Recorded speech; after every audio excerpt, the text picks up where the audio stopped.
C'est une grâce en entame de cette journée de faire partie des vivants et vous êtes à Wake Up sur Lumière du Monde Télévision et nous sommes heureux de vous recevoir chez nous ici à Lumière du Monde Télévision pour me répéter. Et puis voilà, nous sommes en train de poursuivre et dégrainer les différentes rubriques que nous vous proposons pour aborder au mieux votre matinale.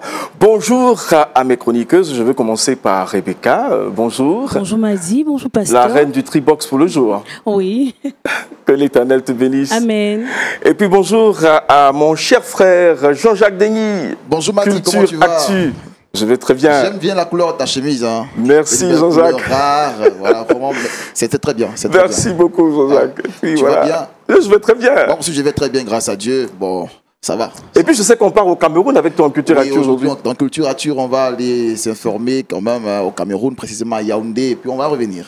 Oui, et puis après on ira encore à aborder le saviez-vous. Voilà, le saviez-vous, on va vous faire découvrir quelque chose que vous ne savez pas aujourd'hui. Amen. Aujourd'hui également mardi, et nous avons toujours cette rubrique qu'on appelle la relation d'aide. Et nous aurons cette fois-ci monsieur Roland Sombo, présentateur, animateur sur Lumière du Monde Télévision, qui vient pour parler d'un programme particulier qu'organise Lumière du Monde Télévision. Bonjour Roland. Bonjour Madi. Nous savons que tu vas très bien. Ça va très bien. Non, mais à regarder même ta mine, on sait que tu vas déjà très bien. Dieu est fidèle, tout va bien. Ouais, ça Et va. puis Lumière du Monde est en train de préparer dans le secret un programme. Oui, un programme pour nous permettre de débuter l'année 2024 en beauté.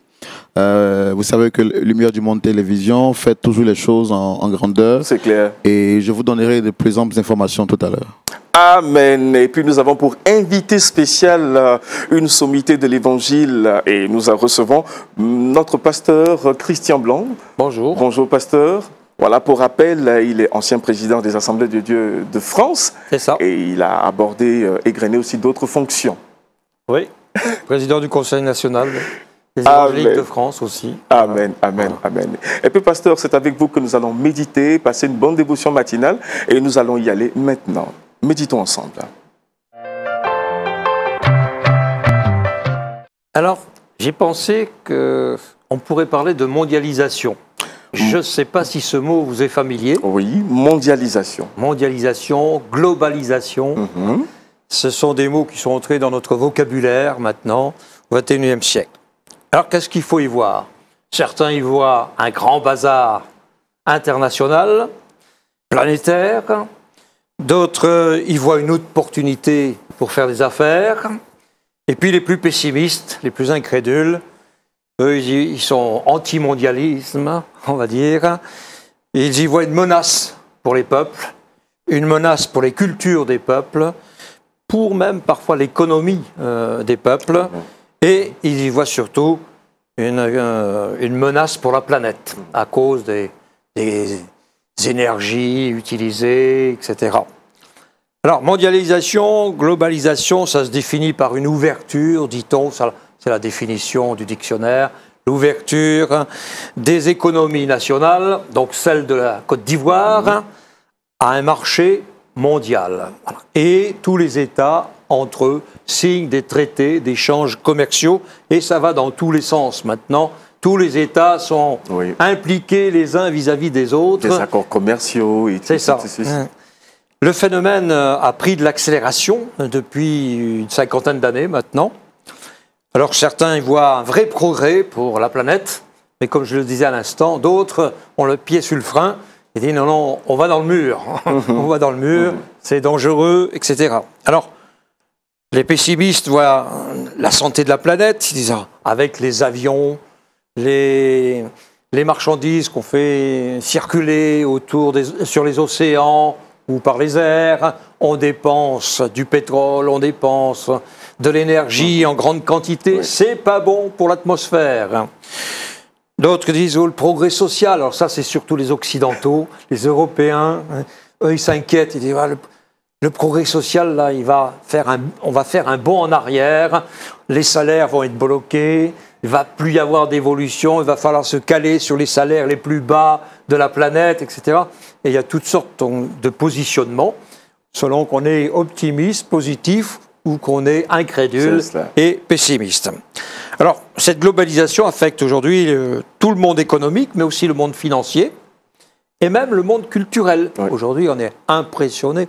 On assiste à un grand, alors entre guillemets, bazar culturel, quoi. Il suffit de cliquer, un clic droit, un clic gauche, et on arrive à l'autre bout du monde, et on est tout à coup, on découvre la culture japonaise, on découvre la culture d'une tribu en Afrique ou en Amazonie, et on voyage à vitesse grand V. Ça, ce sont les nouvelles technologies qui le permettent, et la planète devient un vrai village. Mais certains y trouvent un avantage de découvrir d'autres cultures. Évidemment.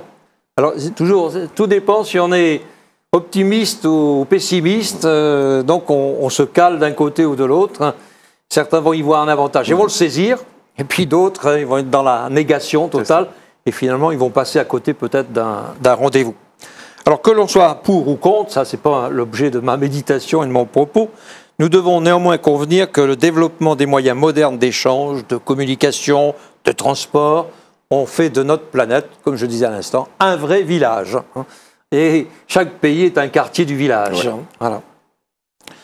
Alors on bouge à toute vitesse, les informations vont à une vitesse vertigineuse, les images se bousculent les unes les autres, on n'a pas terminé d'absorber une information qu'une autre arrive et nous fait oublier la première. Et j'en veux pour exemple assez récent, la guerre en Ukraine, donc aux portes de l'Europe.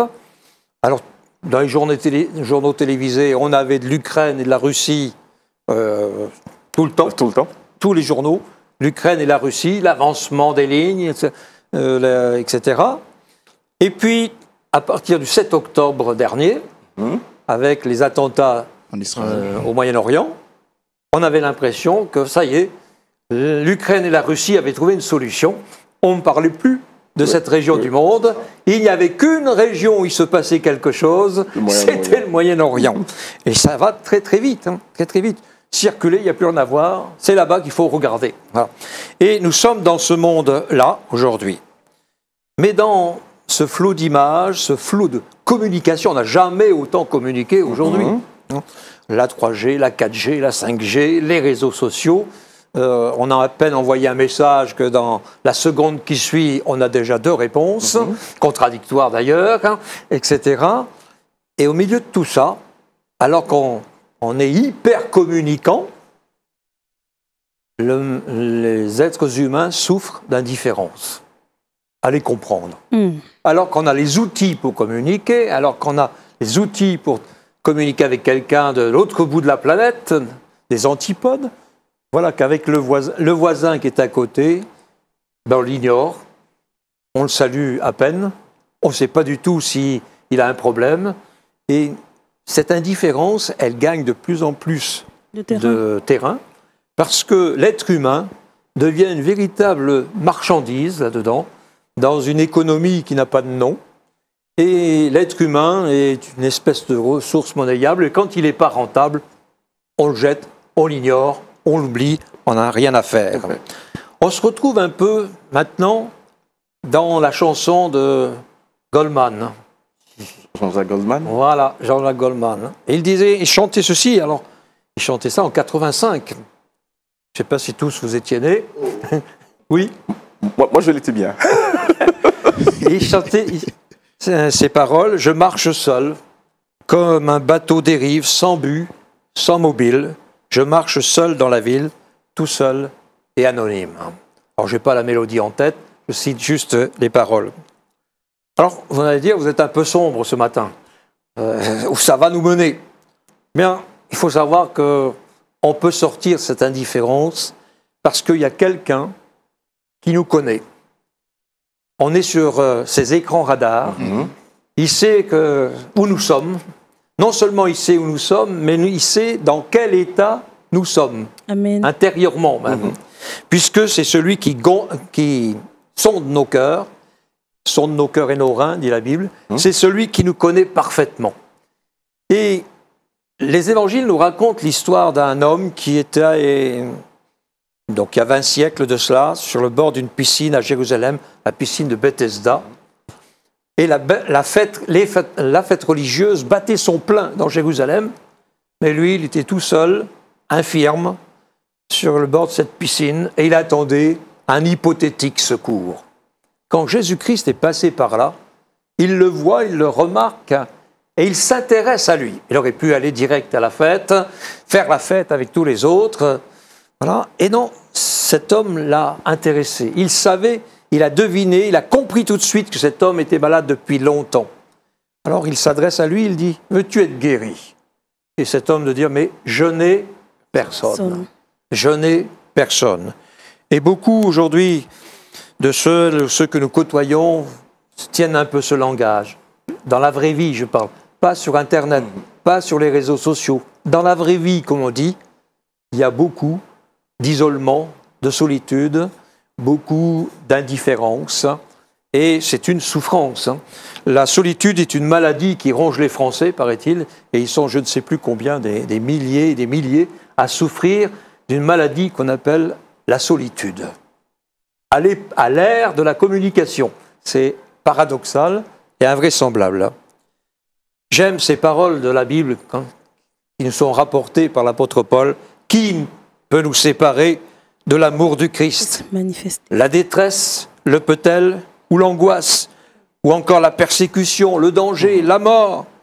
Oui, j'ai la certitude, écrit Paul, que rien ne peut nous séparer de son amour. Amen. Ni la mort, ni la vie, ni les anges, ni d'autres autorités ou puissances célestes, ni le présent, ni l'avenir, ni les forces d'en haut, ni celles d'en bas, ni aucune autre chose créée, rien ne pourra jamais nous séparer de l'amour de Dieu manifesté en Jésus-Christ. Cette parole est forte. Il y en a une autre que je connais par cœur parce que j'habite dans les montagnes, dans les Pyrénées françaises, et on aime bien ce verset d'Ésaïe 54, 10. Quand les montagnes s'éloigneraient, quand les collines chancelleraient, mon amour, dit Dieu, ne s'éloignera point de toi. Amen. Et ça, c'est très fort comme parole. Si pour le voisin, je suis un inconnu, si pour la voisine, je suis un point d'interrogation, si pour la sécurité sociale, je suis que française, je suis qu'un numéro, pour Dieu, je suis une personne qu'il a aimée et qu'il aime. Et rien ne pourra me séparer de cet amour. Amen. Le psalmiste David, après avoir vécu un certain nombre d'années de marche par la foi, dans la confiance avec Dieu, disait « J'ai été jeune, j'ai vieilli ». Alors ça, on peut tous le dire. Bien sûr. Mais c'est la suite qui est intéressante. J'ai été jeune, j'ai vieilli. Je n'ai jamais vu le juste abandonné, ni ses descendants mendiant son pain. Et puis le prophète Jérémie, les bontés de l'Éternel ne sont pas épuisées, ses compassions ne prennent pas fin. Elles se renouvellent chaque matin. Que ta fidélité est grande. Amen. Alors, je ne saurais que conseiller de lire et relire certaines promesses de l'Écriture, comme celle aussi de David qui a échappé à la mort de justesse. Il disait, quand un malheureux crie, l'Éternel entend et il le sauve de toute cette détresse. Amen. Nous ne sommes pas seuls. Amen. Et à celles et ceux qui ont fait alliance avec Jésus-Christ, il a dit, je suis avec vous chaque dimanche matin jusqu'à la fin du monde. Amen. Non, je suis avec vous tous les jours jusqu'à la fin de ce monde. Amen. Amen. Alléluia. Que notre Dieu soit béni. Jean-Jacques. Avec le pasteur Christian Blanc, on apprend toujours, vous voyez, comment le pasteur a développé sa méditation. Il est parti de la mondialisation, de comment est-ce que le monde aujourd'hui est, jusqu'à venir à ce qui est essentiel, c'est l'amour du Seigneur Jésus-Christ. C'est le plus important. Et c'est ce que je retiens de cette prédication. Amen. Rebecca. Merci. Serdi, merci à Dieu pour cette parole. Ça nous met encore sur la voie et sur notre marche chrétienne. Que Dieu te bénisse. Amen. On va terminer donc les réactions avec notre frère Roland Sambou. Ouais, c'est toujours un plaisir pour moi de venir ici à Wake Up, surtout à cette matinale où on apprend toujours avec la méditation. Le pasteur Christian nous a attiré notre attention sur un fait, c'est qu'aujourd'hui les hommes sont très rapprochés, mais n'ont jamais été aussi loin qu'ils ne l'ont été auparavant. Exact. Et ça se voit même dans les couples. Monsieur et madame sont mariés, mais à peine s'ils peuvent s'asseoir pour réellement discuter. Ouais. Et c'est triste. C'est vraiment le constat qu'on fait aujourd'hui dans le monde. Et le point commun qui peut nous rapprocher, c'est le Seigneur Jésus-Christ. Amen. Et nous devons le mettre au centre de nos relations pour vivre non seulement notre communion avec le Seigneur, mais aussi entre nous. Amen. Amen. Que notre Dieu soit béni. Merci beaucoup, pasteur Christian Blanc. Merci pour votre invitation. Amen, amen, amen. Et puis, pour meubler cette matinale, nous allons aller tout de suite à Culture Actu. Avec Jean-Jacques Denis, Culture Actu. Oui, Nous Culture partons Actu, au Cameroun. aujourd'hui, on part au Cameroun. On part au Cameroun pour s'intéresser à cette actualité qui a meublé le mois de décembre, précisément du lundi 11 décembre au mercredi 13 décembre dernier à Yaoundé. Alors, c'est une conférence sur la prédication, une conférence qui a décliné sur un renforcement des capacités en homilétique. En homilétique, c'est la technique pour apprendre et savoir prêcher. Voilà, donc ces pasteurs ont accepté de se faire former. Il va attirer votre attention sur quelque chose. Ces pasteurs sont déjà des tenants d'assemblée. Oui. Et ils dirigent une assemblée. Des milliers de personnes. Ils encadrent des âmes. Voilà, ils encadrent des âmes. Ils sont déjà en fonction. Ils sont déjà en fonction. Mais ce qui a retenu mon attention, c'est leur humilité.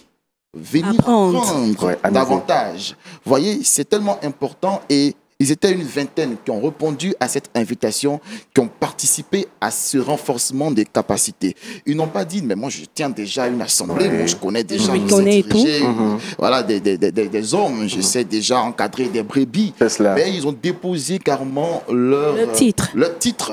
Et ils ont décidé de se faire former, de pousser davantage leur étude. Et c'est ce qui est le plus important. Et ils ont eu 3 jours de formation, des formations pour se frotter à d'autres techniques de prédication. Et il faut dire que le monde évolue tellement vite aujourd'hui. On a parlé de mondialisation. Il faut s'actualiser. Donc il faut actualiser ces données à cette nouvelle génération, à la nouvelle technologie, aux nouvelles sciences. Comment aborder un chrétien aujourd'hui face aux réseaux sociaux, à la montée aujourd'hui de la méchanceté, des cœurs, tout et tout. Donc c'est ce qu'ils ont appris. Ils ont appris toutes ces techniques et ça leur a permis, ça leur a outillé davantage. Donc, c'était une initiative de l'Alliance des évangéliques du Cameroun avec l'appui d'une ONG, d'une organisation internationale chrétienne à but non lucratif qui est dénommée Langam Partnership International. Et ça s'est passé sur 3 jours. Ils ont bénéficié au maximum. Voilà.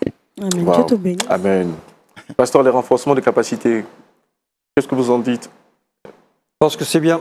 Quand on a été formé, même comme pasteur, on a même ce diplôme de théologie.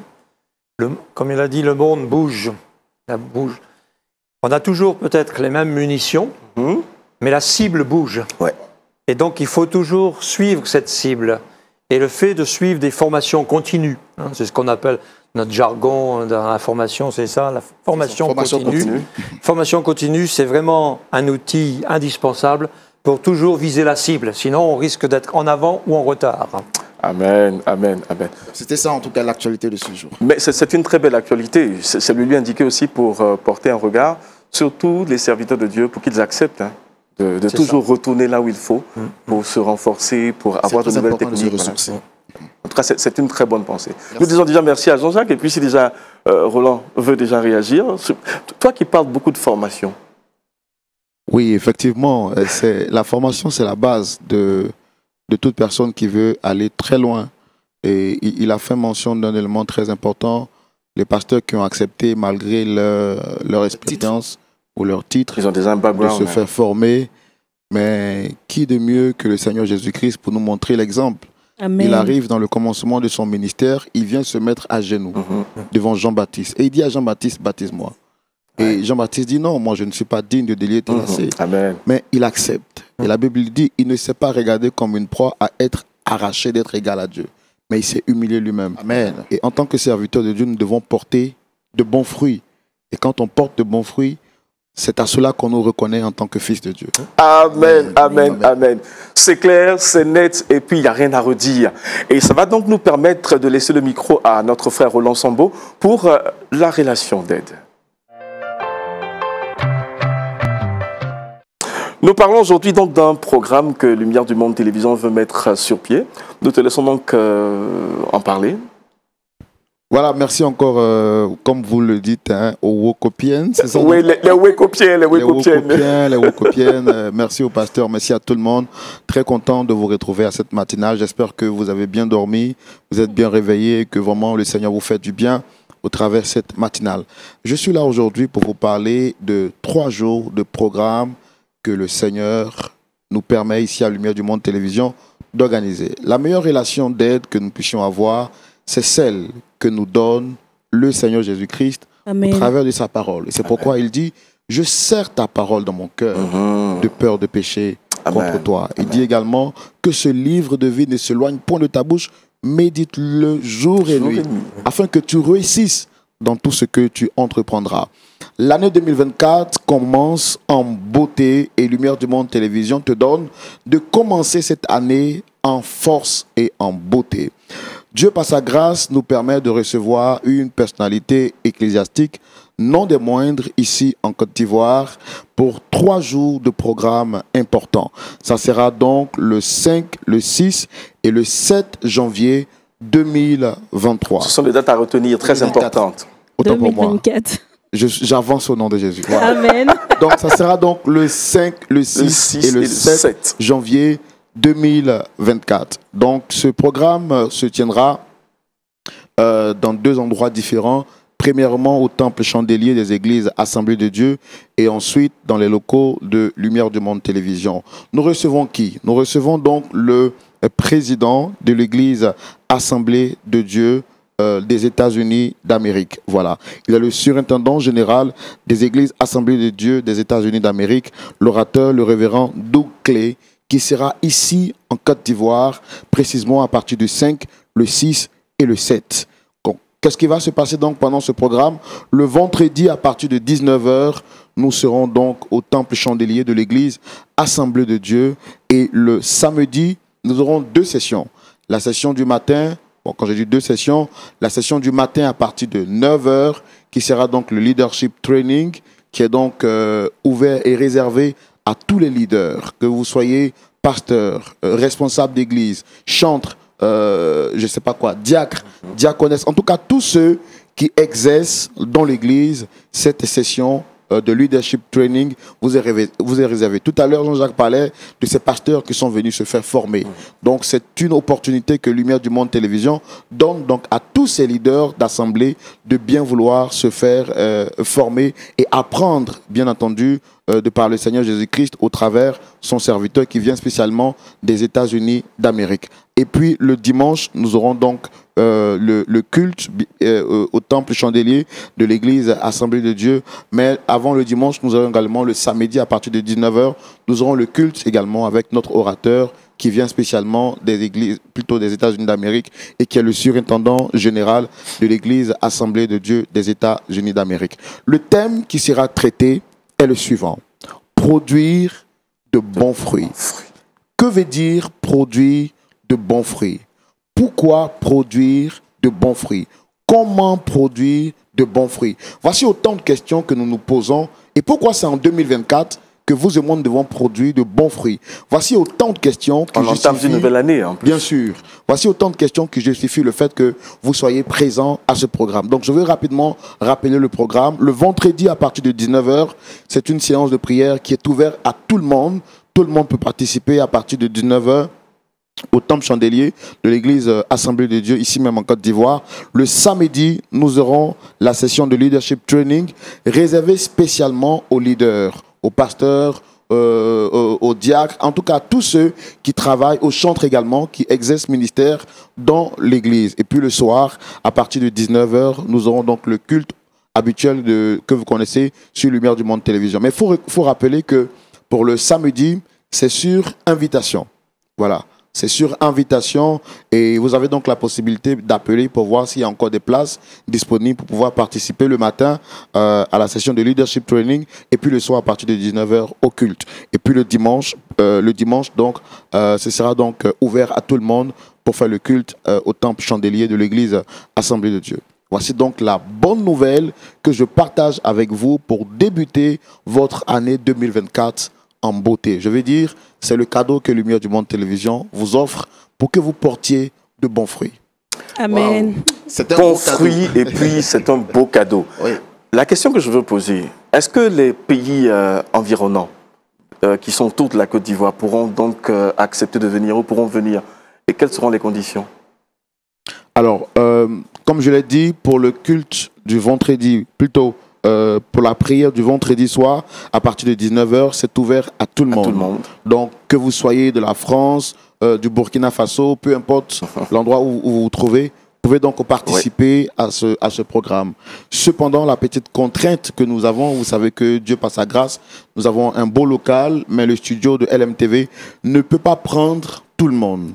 C'est pourquoi la session du matin, Leadership Training à partir de 9h, se fait spécialement sous invitation. Et puis le soir au culte également, sur invitation. Le culte, par exemple, du dimanche, l'assemblée, le temple chandelier est bien grand et bien ouvert. Donc tout le monde pourra participer sans problème. Cependant, la seule contrainte que nous avons, c'est par rapport au nombre de places que nous avons dans le studio. Donc on ne pourra pas prendre tout le monde. Je sais que Madi veut peut-être venir avec tous les frères. Bien sûr. Mais c'est spécialement sur invitation. Il faut juste appeler. Cependant, il faut appeler le numéro qui s'affiche juste au bas de l'écran pour voir s'il y a encore de la place disponible. Merci beaucoup, Roland. Réaction sur le plateau, Jean-Jacques. C'était un très beau cadeau. Et puis le thème aussi, il est évocateur, produire de bons fruits. Et c'est ça, hein, vu que nous sommes en 2024 et nous avons encore 12 mois devant nous, on a un challenge. Et le plus gros challenge, c'est de réussir à rester, à demeurer dans la présence du Seigneur et surtout à rester en tant que bon fruit. Il faut venir prendre ces clés-là ce jour. C'est tellement important. Ouais. Pasteur. Je crois que l'année 2024 commence bien. Alors j'espère qu'elle va finir vraiment bien. Aussi. Mais si elle commence comme ça, elle devrait bien finir aussi. Hein. Amen, amen, amen. C'est l'occasion de prendre de bonnes résolutions en participant à l'événement. On peut être interpellé, on peut faire le point sur notre service, notre engagement avec Dieu et réajuster si nécessaire. Et certainement, il y a toujours des réajustements indispensables.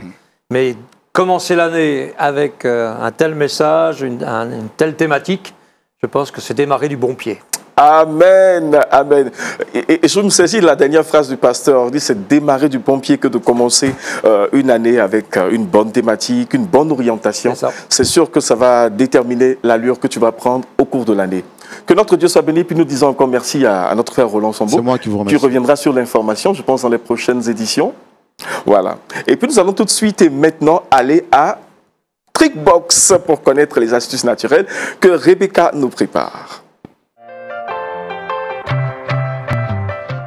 Trickbox, Rebecca, nous parlons de quelque chose que tu prépares, en l'occurrence, comment faire pousser les cheveux de façon naturelle. C'est pour les femmes, hein, pour vos épouses. On n'a pas besoin de ça aussi.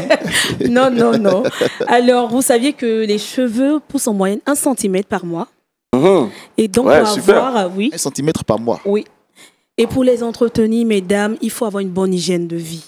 Le stress casse les cheveux. Oui, le stress, la mauvaise alimentation, une mauvaise nuit de sommeil. Donc, moi, je vous donne des astuces tout simples. Optez pour une bonne nuit de sommeil. Évitez de manger tout et n'importe quoi, comme on le dit en griffe. Bonne hygiène de vie, alimentation très équilibrée. Utilisez aussi du shampoing quotidien, hein, les dames, ce que vous avez l'habitude d'acheter, ou utiliser une lotion tonifiante que vous utilisez sur le cuir chevelu en massant 1 à 2 fois par semaine. Passez aussi chez la coiffeuse avec des produits bio. Évitez le lisseur parce qu'il fragilise le cuir chevelu. Vous pourrez opter aussi pour le vinaigre blanc. Oui, pour faire un bon massage sur le cuir chevelu. Comment ça se fait avec le vinaigre blanc? Vous le diluez dans de l'eau que vous mettiez sur les cheveux, le cuir chevelu. Vous massez et vous lavez avec le shampoing adapté. Voilà un peu. C'était un peu les astuces, c'était un peu au moins 2 à 3 astuces pour vous les dames. Donc n'oubliez pas, ayez une bonne hygiène de vie, optez pour une bonne nuit de sommeil, évitez le stress, évitez les additifs, la cigarette. Bon, je sais que vous ne fumez pas du tout, c'est pas bon du tout. Aussi optez pour des bons produits bio, évitez les lisseurs parce que ça fragilise le cuir chevelu. Voilà un peu. C'est formidable. Et puis bon, j'ai envie quand même de garder un peu les cheveux. Non, j'ai dit pour les femmes. Hein, j'ai dit pour les femmes. Mais si je voudrais garder les cheveux de façon personnelle. Non, moi je te trouve beau comme ça, donc pas besoin. Hein. Bon, elle a dit j'arrête. Oui, après je te donne. Bon, là on va se prendre. Tu vas me donner plus d'astuces pour aider mon épouse. Madame, c'est pas mauvais. Bon, mais... Salut au passage mon épouse.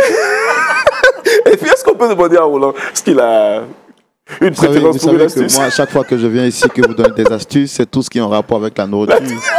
Donc, comme ça, si ça ne marche pas, je mets ça dans l'avocat et puis je fais voilà, un truc, ça passe quoi. Que Dieu te bénisse, cher frère. Et puis merci Rebecca pour l'astuce pour avoir des cheveux beaux qui poussent naturellement. C'est cela le plus important. Oui. Voilà. Et puis les cheveux sont une gloire pour la femme. Oui. Donc ce serait bon de les entretenir. Et puis j'ajoute une petite astuce. Oui. Ne pas prendre toujours le temps de laver les cheveux avec le savon. Oui. Voilà, ça agresse même la chevelure. Il faut prendre plutôt du shampoing. Et elle l'a si bien dit. Oui. C'est juste pour renchérir sur... C'est bien renchéri. Oui, c'est bien donné, merci. Voilà. À la maison, je commence le programme. Il n'y a pas de problème, pasteur. Super. Voilà, après la rubrique de Rebecca, Trickbox, nous allons aller tout de suite et maintenant à Le Saviez-vous? Jean-Jacques, oui, que devons-nous savoir? On parle aujourd'hui de pourquoi Jésus est appelé le lion de la tribu de Juda. Démystifie. Ah oui, il va nous démystifier ça. Pourquoi Jésus est appelé le lion de la tribu de Juda? Pourquoi Jésus est appelé le lion de la tribu de Juda? Est-ce que vous le savez? On retrouve cette expression le plus souvent dans des cantiques. Jésus est le lion de la tribu de Juda. Et même dans des prières, on l'entend le plus souvent. Si certains connaissent la définition, d'autres, ce n'est pas le cas. C'est clair. Ce n'est pas le cas. Certains l'apparentent à Judas Iscariote dans le Nouveau Testament. Oui. D'autres disent, il est le lion, mais attends, il passe son temps à se battre. Non, ce n'est pas le cas. Jésus est le lion de la tribu de Juda, tire son origine dans l'Ancien Testament. Je parle sous le couvert du pasteur Christian Blanc. Là, il me regarde avec beaucoup d'attention. J'écoute. Il va rebondir. Donc, Jésus est le lion de la tribu de Juda, tire son origine dans la Genèse, dans l'Ancien Testament, Genèse 49 précisément, où Jacob a béni Jacob qui avait 12 fils et Judas est son 4e enfant. Alors Jacob a décidé de bénir ses différents enfants et il a désigné son fils Judas le jeune lion. Le jeune lion qu'il a défini ici, Judas a bénéficié, il a hérité de cette bénédiction de son père, il a désigné jeune lion et par la suite Judas a gardé la royauté. Dans la suite des bénédictions de son père, Judas a hérité de la royauté. Et en Israël, vous voyez des rois emblématiques comme David, Salomon, tous ceux-là sont de la lignée de Judas. Et c'est dans cette lignée qu'est né le roi des rois. Wow. Notre Seigneur Jésus-Christ. Jésus-Christ de Nazareth est de la lignée de Judas. Quand on lit Matthieu 1 à partir du verset 1, on lit la généalogie de Jésus et on peut trouver Judas, on trouve David, etc. Donc Jésus n'a pas usurpé le titre de roi, mais il a plutôt hérité de ses pères et c'est pourquoi sur la terre on l'a appelé le roi des Juifs. Parlons des lions. Un lion reflète la nature puissante. La nature majestueuse et même la nature royale. Notre Seigneur, il est aussi le roi des rois. Amen. Dans Apocalypse 5, à partir du verset 4, où Jean dit qu'il ne se trouvait pas digne de voir l'agneau. Mais dans l'Apocalypse 5, un des anciens va dire à Jean, va rassurer Jean pour dire ne pleure pas, voici le lion de la tribu de Juda, la racine de David a triomphé et il est capable d'ouvrir le livre et ses 7 sceaux. Notre Seigneur Jésus-Christ, que tu pries chaque jour, le lion de la tribu de Juda, le lion de la tribu de Juda. Sans doute que tu as l'habitude de prononcer cette expression parce que tu as entendu dans la prière de ton voisin. Il est important aussi d'avoir la révélation de cette expression. Et cette révélation te permettra de savoir avec qui tu marches. Quand tu marches avec le lion de la tribu de Juda, tu n'as pas peur des situations. Tu ne crains rien. Tu n'es pas inquiet, tu ne crains pas. Ma sœur Rebecca, ne t'inquiète pas. Amen. Amen. Ça, un peu. Voilà pourquoi est-ce qu'on appelle Jésus le lion de la tribu de Judas. Ça n'a rien à voir avec Judas Iscariote. C'est clair. On va pas laisser le pasteur. Je souscris tout à fait. Et juste, je voulais rebondir sur la citation de l'Apocalypse. Quand Jean, en effet, il dit il n'y a personne qui peut ouvrir le livre et ces 7 sceaux. On ne trouve pas quelqu'un qui soit à la hauteur en dignité, qui a la compétence donc, pour ouvrir ce livre. Et l'ange parle à l'apôtre Jean, il dit « Et le lion de la tribu de Juda a vaincu », c'est ça exactement. Et puis, le film continue, j'allais dire. On s'attend donc à voir un lion.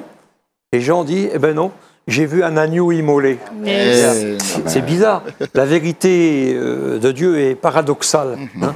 Elle n'obéit pas à nos raisonnements et à nos calculs. En fait, la victoire de Jésus, elle est dans sa mort. C'est étonnant. C'est étonnant.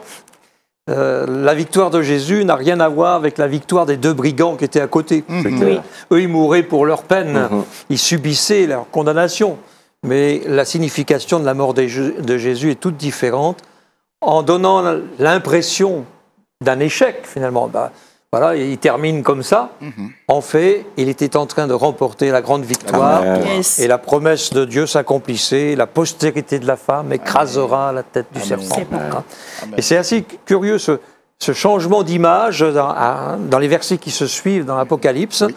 Le lion de Juda est annoncé comme le triomphateur. Et qu'est-ce qu'on voit arriver? Un agneau immolé.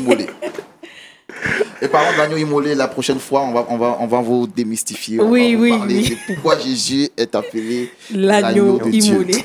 Si tu veux savoir pourquoi, prends rendez-vous sur Wake Up tous les matins et voilà, rediffusé à 13h. Roland Sambo, mon frère Roland, on va te laisser juste intervenir sur ce que Jean-Jacques a dit autour du lion et puis te laisser aussi faire une conclusion sur l'appel que tu viens de lancer à tous nos téléspectateurs.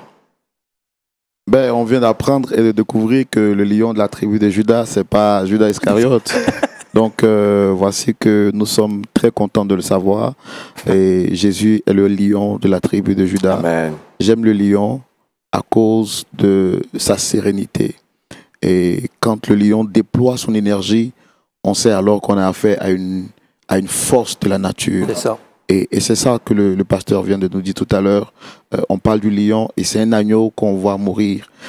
C'est pas parce qu'on a vu un agneau qu'il ne peut pas rugir. Il est agneau, mais quand tu t'attaques au Fils de Dieu, il rugit pour te dire qu'il est le défenseur de ceux qui croient en lui. En tout cas, nous bénissons le Seigneur qui est le lion de la tribu de Judas et nous savons qu'il est avec nous. Amen. Voilà.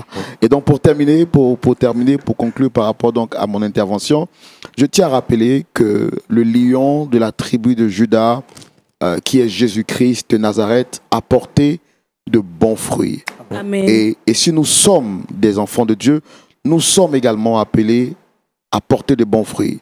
D'ailleurs, Paul pouvait dire, soyez mes imitateurs, comme je le suis moi-même de Christ. Alors, quels sont les fruits que vous portez? Quels sont les fruits que nous portons? En quoi est-ce que nous nous reconnaissons être enfants de Dieu?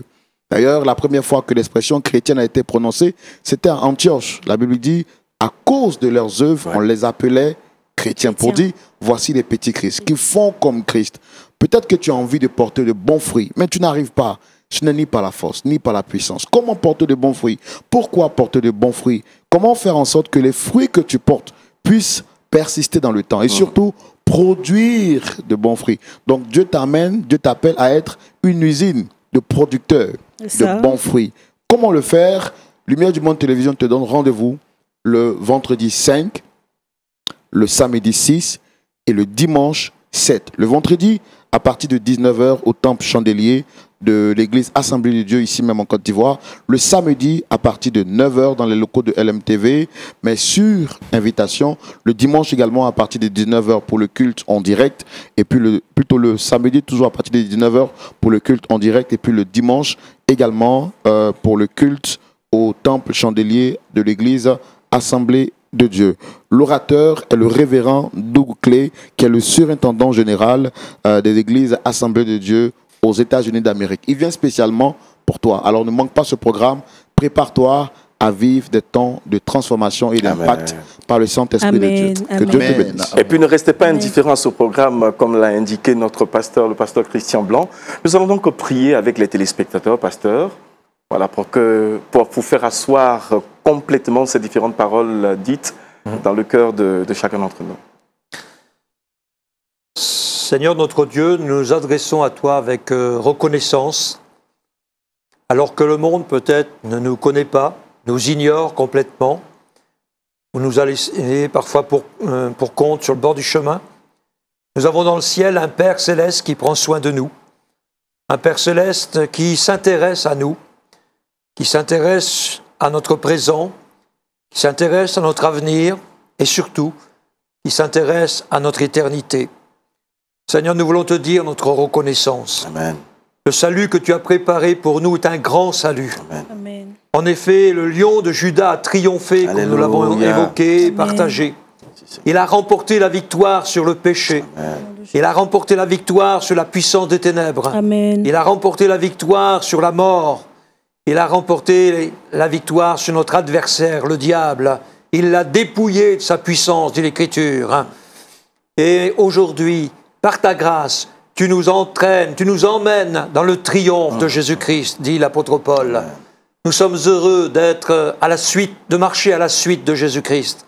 Nous sommes heureux d'avoir choisi Jésus-Christ comme notre référent, notre modèle, notre sauveur, notre prince de vie et celui qui vient bientôt nous chercher pour nous prendre avec lui. Amen. Tu vois, Seigneur, toutes ces différentes paroles, ces idées qui ont été échangées, partagées.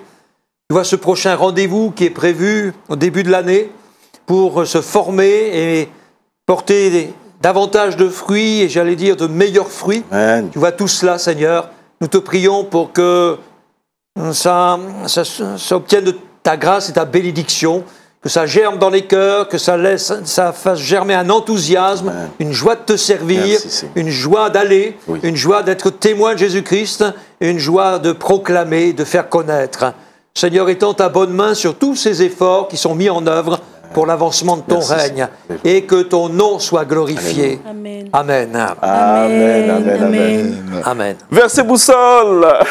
Nous partons dans Ésaïe 41, verset 10. La Bible dit « Ne crains rien, car je suis avec toi. Ne promène pas des regards inquiets, car je suis ton Dieu. Je te fortifie. Je viens à ton secours. Je te soutiens de ma droite triomphante. » Amen. Que notre Dieu soit béni.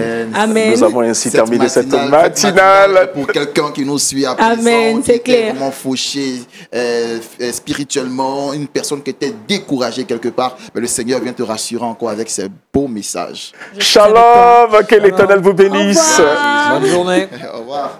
Au revoir.